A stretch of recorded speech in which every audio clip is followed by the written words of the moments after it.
تیشکە قورئانیەکان نووسینی مامۆستا محەممەد فەتحوڵڵا گولەن. ومنهم أميون لا يعلمون الكتاب إلا أماني وإن هم إلا يظنون. لەوانیشدا هیواهن کە ناشارەزا و نەخوێندەوارن و بێجگە ئارەزوو لە کتێب سەردەرناکەن، ئەوانە هەر لە گوماندان.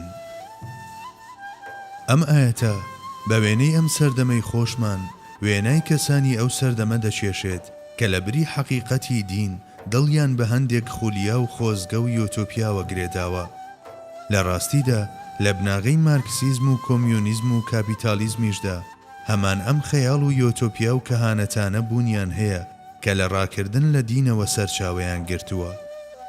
بەداخەوە لە خەیاڵ پڵاویەکی لەم جۆرە هەمیشە مێژوو خۆی دووبارە دەکاتەوە. مەسیحیەکان چاویان لە یەهودیەکان و بەشێک لە موسڵمانەکانیش شوێن ئەوانەی پێشخۆیان کەوتن.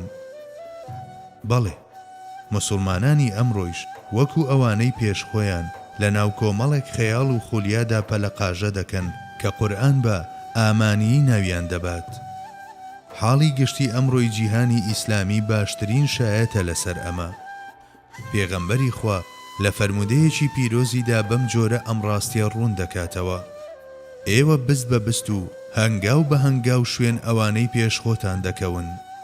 تەنانەت ئەگەر بچنە ناوکونی بزنمژەیشەوە ئێوە شوێنیان دەکەون.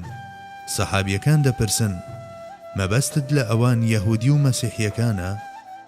دەفەرموێت: ئەی چێیتر هەن؟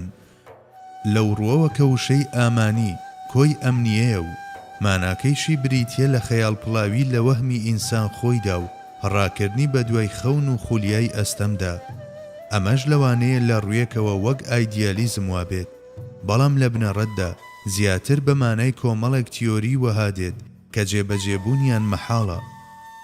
ئەگەر هەندێکیشیان وەکو شتانی کردنی دەربکەون لەو ڕووەوە کە هەمویان ئامانین، شتانی بەتاڵن و هەوڵدان بۆ جێبەجێکردنیان مەحاڵە. لە ڕووی دەرەنجامیشەوە کەهانەتێکی خەڵەتێنەرە بۆ سەرکردە خەیاڵ پڵاوەکان و حەسرەتێکی بکوژیشە بۆ حەشاماتە فری و خواردوەکان. هەنووکە ئەگەر لە کۆمەڵگەیەکدا ڕۆشنبیر دەستنیشانکردنی ڕاست ئەنجام نەدات و نیوە ڕووناکبیر و حەشاماتە غافڵەکانیش بە دوای ئەم کەهانەتە بێسەر و بەرانەدا ڕابکەن، مانای وایە تێگڕای کۆمەڵگە مەحکومە بەوەی لە ناو تۆڕی مەحاڵەکاندا لەناو بچێت. وآتينا عيسى ابن مريم البينات وأيدناه بروح القدس. بەڵگە و نیشانە و موعجیزەی جۆرا و جۆرمان بەخشی بە عیسای کوڕی مەریەم، لە گیانی پیرۆزی خۆشمان یاریدەماندا. زۆرێک لە لێکۆڵەران دەڵێن ڕوح القدوس حەزرەتی جبریلە.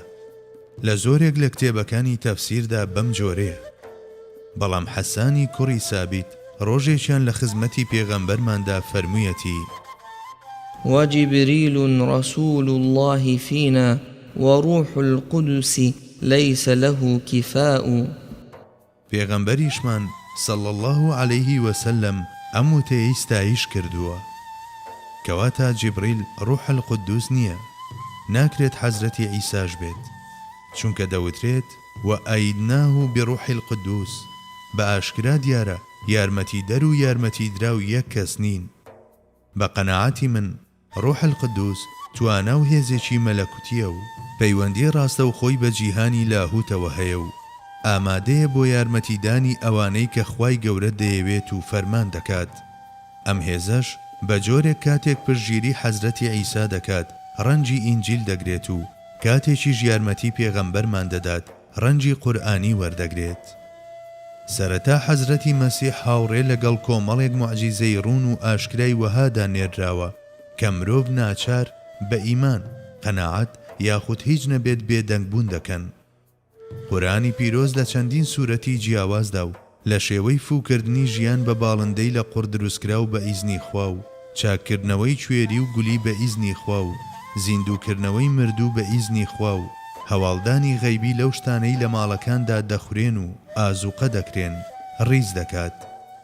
پاشان لە پشگیریکرانی لەلایەن ڕوح القودوسەوە هەز بە تایبەتمەندیەکی تەواو ڕوون دەکرێت.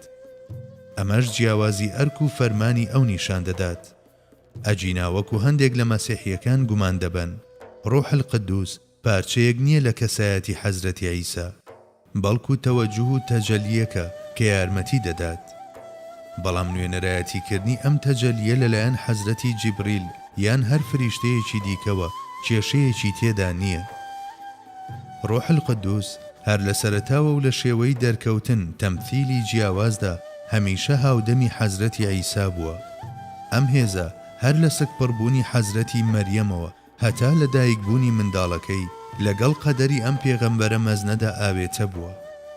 کاتێک حەزرەتی قادر و مقەدەر مڕادی فەرموو بەناردنی وەک پێغەمبەرێک بۆ سەرگەلێک کە بە تەواوەتی کەوتونەتە ناوبیری مادە و مادەپەرستیەوە، لە هەلومەرج و ژینگەیەکدا حەزرەتی عیسای پێگەیاندووە کە کراوە بووە بە ڕووی ڕۆح و مێتافیزیکیدا و بیری مادیگەری سەر و ژێر دەکات و پشگیری لێ کردووە. جگە لەمە ئەم ئاەتە وەک پیرۆز ڕاگرتنی حەزرەتی مەریەم و کوڕە ڕێز لێگیراوەکەی وایە لە بەرامبەر ئەو بوختان و تۆمەتانەوە کە بۆیان هەڵبەستراوە.